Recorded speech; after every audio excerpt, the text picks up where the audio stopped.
هنتكلم شويه نظري قبل ما ندخل على الافتر افكتس ونشوف التطبيق ده. هنتكلم شويه عن انواع الفريمز دي. احنا دلوقتي لو انا عندي كوره، والكوره دي انا عايزه تتحرك من هنا، تمام، وعايزها تتحرك تيجي هنا، اوكي. فانا عندي انيميشن ان انا عندي الكوره من البوزيشن ده عايزه تتنقل تروح للبوزيشن ده. الاول فريم اللي هي الفريم اللي هو الكوره دي في وضعيه الثبات بيبقى اسمه كي فريم.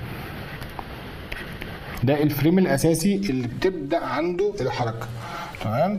والفريم اللي بنوصل له في الاخر هو اخر فريم بنوصل له في الاخر برضه بيبقى اسمه كي فريم. فده بيكون بدايه الحركه او نهايتها، اللي بيحدد انها هتتحرك من هنا لهنا، هتتحرك من هنا لهنا، هتتحرك من هنا لهنا، هتروتيت من 0 ل 180 درجه مثلا، هتسكيل من 100% ل0. من اي نقطه بدايه ونقطه نهايه اسمهم كي فريمز، تمام. طيب بيبقى عندي كذا ديسيجن وانا بحرك، انا عايز اتحرك ازاي اصلا. يعني انا دلوقتي قلت روتيشن وقلت سكيل وقلت بوزيشن. احنا اي انيميشن بنسبه 85% 90% من الانيميشن بيحصل في 4 حاجات اساسيه. يا اما احنا بنحرك بوزيشن، تمام، اللي هو مكان من هنا لهنا من هنا لهنا وات ايفر المكان فين، او بنحرك روتيشن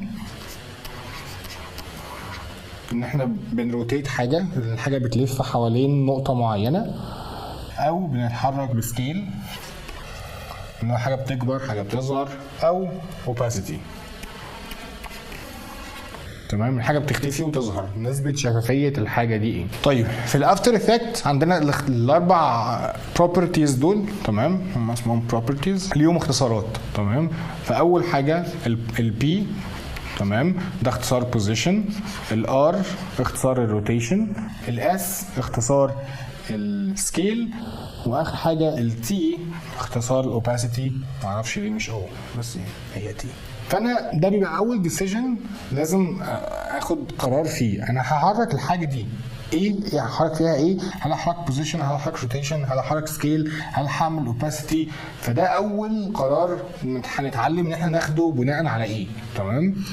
فليتس سي انا هحرك الكوره دي بوزيشن من هنا لهنا. طيب السؤال الثاني اللي انا المفروض بساله لنفسي، هحركها في قد ايه؟ يعني هي من النقطه دي للنقطه دي هتاخد وقت قد ايه عشان تتحرك من هنا لهنا، تمام. فليتس سي احنا هنحركها في 1 سكند، ثانيه واحده.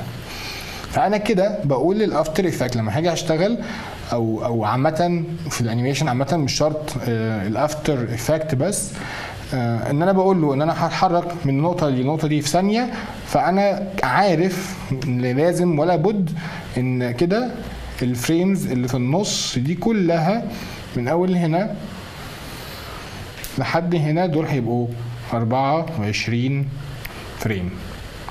دي خلاص بقت وحده القياس بتاعتي. فانا الكره دي عشان تتحرك من هنا لهنا هيبقى في منها 24 نسخه، مره هتبقى هنا، مره هتبقى هنا، مره تبقى هنا، مره تبقى هنا، مره تبقى هنا، 24 مره لحد ما توصل من هنا وتوصل للنقطه دي. فده كده ده البيزك كونسبت بتاع الانيميشن، ان انا بشوف انا هحرك ايه بالظبط، ايه البروبرتي اللي هو الوات، انا هحرك ايه بالظبط. لسه هنتكلم لما نيجي نتكلم عن البرنسبلز هنحركه ازاي، كي فريم الاخير برضه.